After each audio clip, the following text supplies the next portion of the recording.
You don't even know you've accepted it. But if you do accept it, do you think that might create a problem? Because now that you're trying to get your goal, is it likely that you'll be wondering about whether or not it's worth it? Would it? Yeah. Does it? Yep.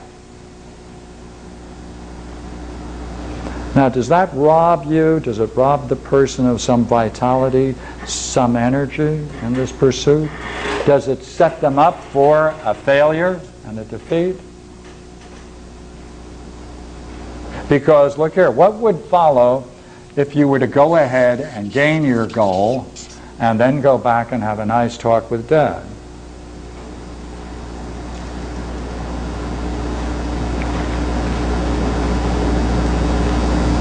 His philosophy is now on the line.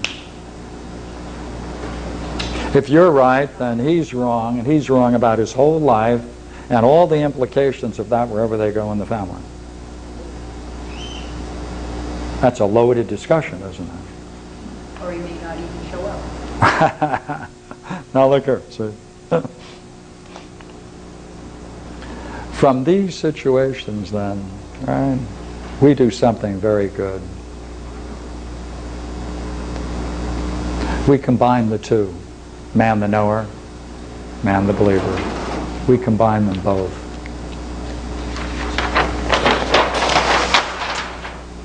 So as you pursue your goal, you bump into an obstacle.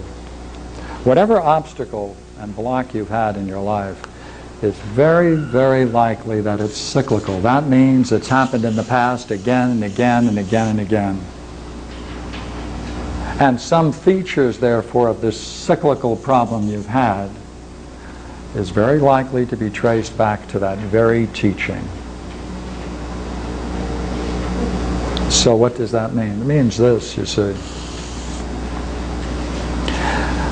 Here is the explicit. Here's the teacher. He passes on to you the teaching. Then you, in turn, become a teacher or apply it in the universe as you seek your goals. But not understanding this, not being prepared for this, these two, this is the knower in you and this is the believer in you.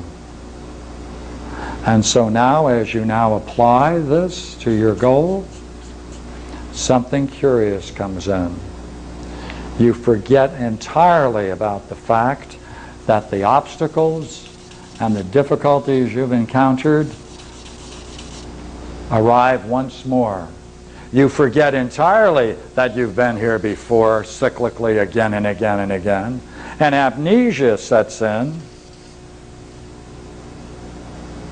and therefore you forget entirely the richness of your past, and you apply blindly the teaching. So the knowing is goal related, the belief is failure related. And the way they combine produces the cycles of our disasters.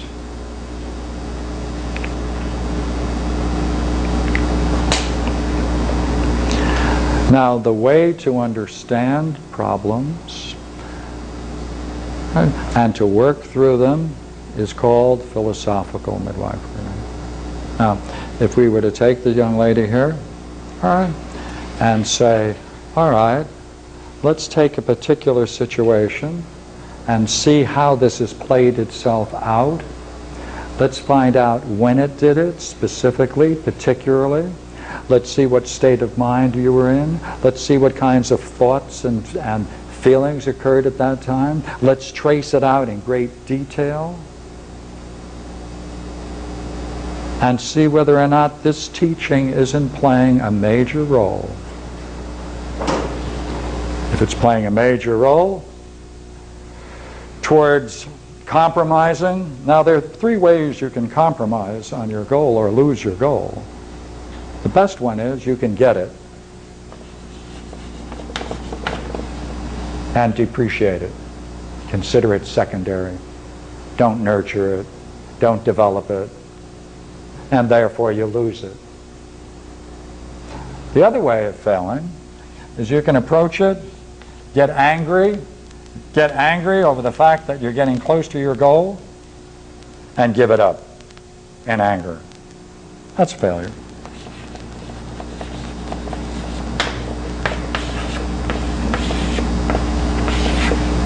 I like the third one.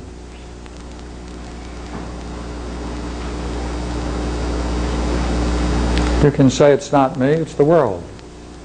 The world is screwed. It's not me. Blame the world. Get angry at the world because the world didn't do this or that, because that's part of the great teaching. So there are three ways you can fail. Right? You can get it, depreciate it, not nurture it and develop it. You can have a legitimate failure, right? A failure that matches this very model. Or you can blame the world for all your disasters and say it's not you, and therefore you can remain innocent to the world, which must play some role in some past teaching. So, that's the background for where we're going. Yes, sir? Is the blameworthiness... Is the blameworthiness? Yeah, the third one. Is blameworthiness always part of false belief?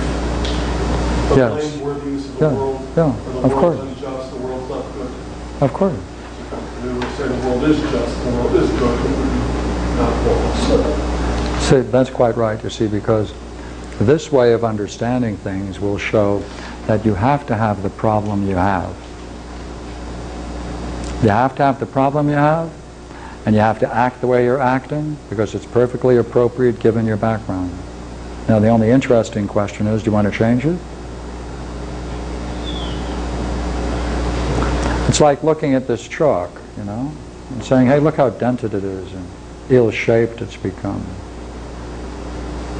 Pieces have fallen off.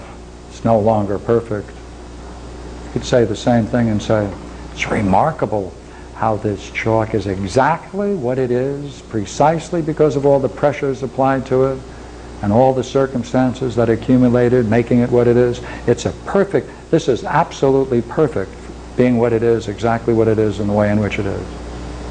So once you see, That's a problem. so once you see the causes of your predicament, you can see the rationality of things. Like I was talking about No, see, because it's such a specific- yes and no. See, it's not enough to see. You have to test what you see and experience. You have to take the solutions, and you have to go out and now struggle and try to achieve that dream. You see, what's interesting about this pursuit is the more the goal is personally significant and meaningful to you, the higher the goal, not practical goals. Those aren't enough. Those are trivial in a way.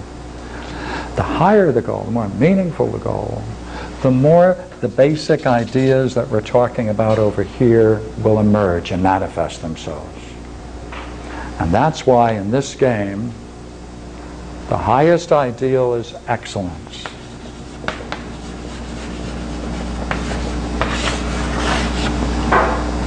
Highest ideal is excellence, in the highest sense. The more the goals are spiritual, the more you're going to see your problem. The more they're meaningful, significant, the more you're going to see your problem. But once you see the difficulty in your problem, what do you have to do? You have to go back and seek that excellence and see whether or not you can now achieve it. That's the knowing in experience. Understanding isn't enough. Because one of these problems is really